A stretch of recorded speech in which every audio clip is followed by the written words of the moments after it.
Hello guys, this is Cardmates. Jack 10 suited has to be one of the prettiest hands in poker. It's not just a looker, Jack 10 suited is considered to be a very strong hand because it has a ton of playability and solid blocker effects. In this video, I will be covering how to play Jack 10 suited preflop, 3 tips when you miss the flop as the preflop raiser, and 3 tips for when you hit the flop. Let's get started. How to play Jack 10 suited pre-flop. Before jumping into the post-flop scenarios, we're going to take a look at how to play Jack 10 suited in a variety of common pre-flop situations. Unopened pots. This hand is strong enough to be open raised from any position. Limping this hand would only lead to smaller pots being won on average over the long run. Against a raise.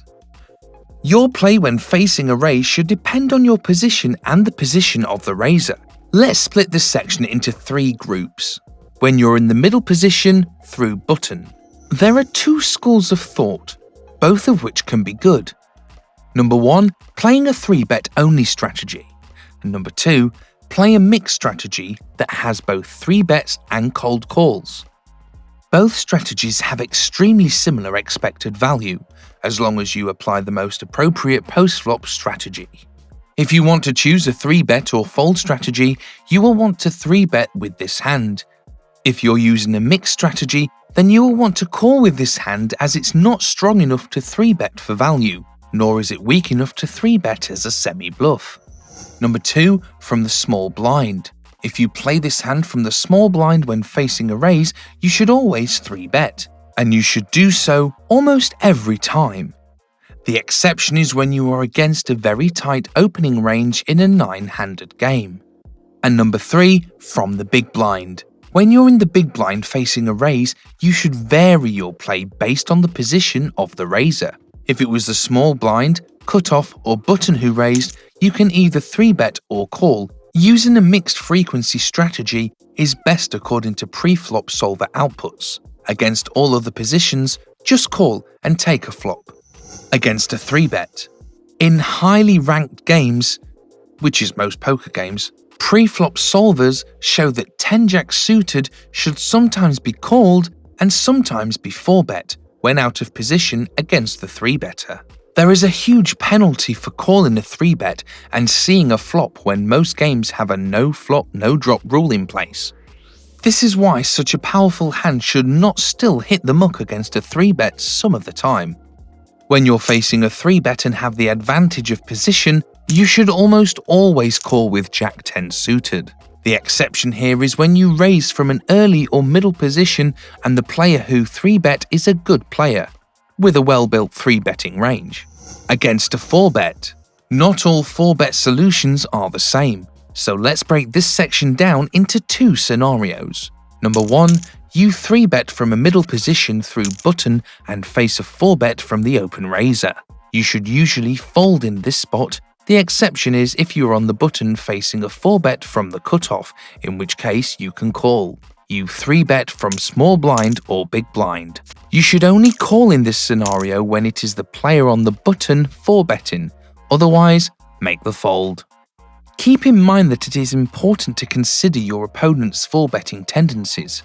Against a tight 4-better, for example, you can usually comfortably fold Jack 10 suited to their 4-bet, regardless of their position. 3 tips for playing when you miss the flop as the pre-flop raiser. Tip 1. Always bet when you flop any real draw.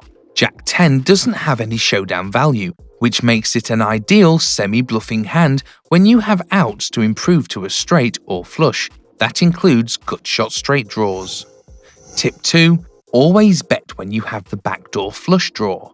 When you have some type of backdoor equity like a backdoor straight draw or backdoor flush draw, then it's best to bet. This is because it will enable you to continue semi-bluffing when the turn gives you a real draw. Tip 3. Check on super connected boards when you don't have a real draw. I'm talking about boards such as 8-6-5 or 7-6-5. On boards like this, Jack 10 does have a backdoor straight draw, but because the board is so connected and better for the caller's range, your overall strategy should be very passive in these situations. 3 tips for playing when you hit the flop. Tip 1. When you flop top pair in a single raised pot, lean towards betting on the flop and checking on the turn. On most boards, the top pair that you'll hit will not be a strong enough value to bet for 3 streets. Jack 10's top pairs are usually worth betting 2 streets for value, and it's usually better to extract this value by betting flop checking, turn betting river rather than bet checking. This way you can pick off some bluffs from your opponent or find yourself in a clear value bet spot on the river after the opponent checks again. Tip 2. Never slow play your super strong made hands. This tip really applies to every hand. When you have a strong hand in poker, you should almost always lean towards building that pot ASAP. When you flop 2 pairs, trips, a straight or a flush, you should basically always fast play your hand. Tip 3. If you have a top player plus a flush draw, double barrel more often on the turn. As previously mentioned, normally the top pairs you will hit with Jack 10 will not be strong enough to value bet with for 3 streets, so you should often check the turn. But when you have a flush draw to go with your top pair, this pushes the value of your hand just above the threshold that makes it worth betting. This happens because the hand has incentive to keep building the pot in case it hits a flush on the river. Final thoughts? I think this article should really clear up most of the questions you have about playing this hand. Do you approach playing Jack 10 suited any differently? Let me know in the comments below. Until next time, good luck grinders!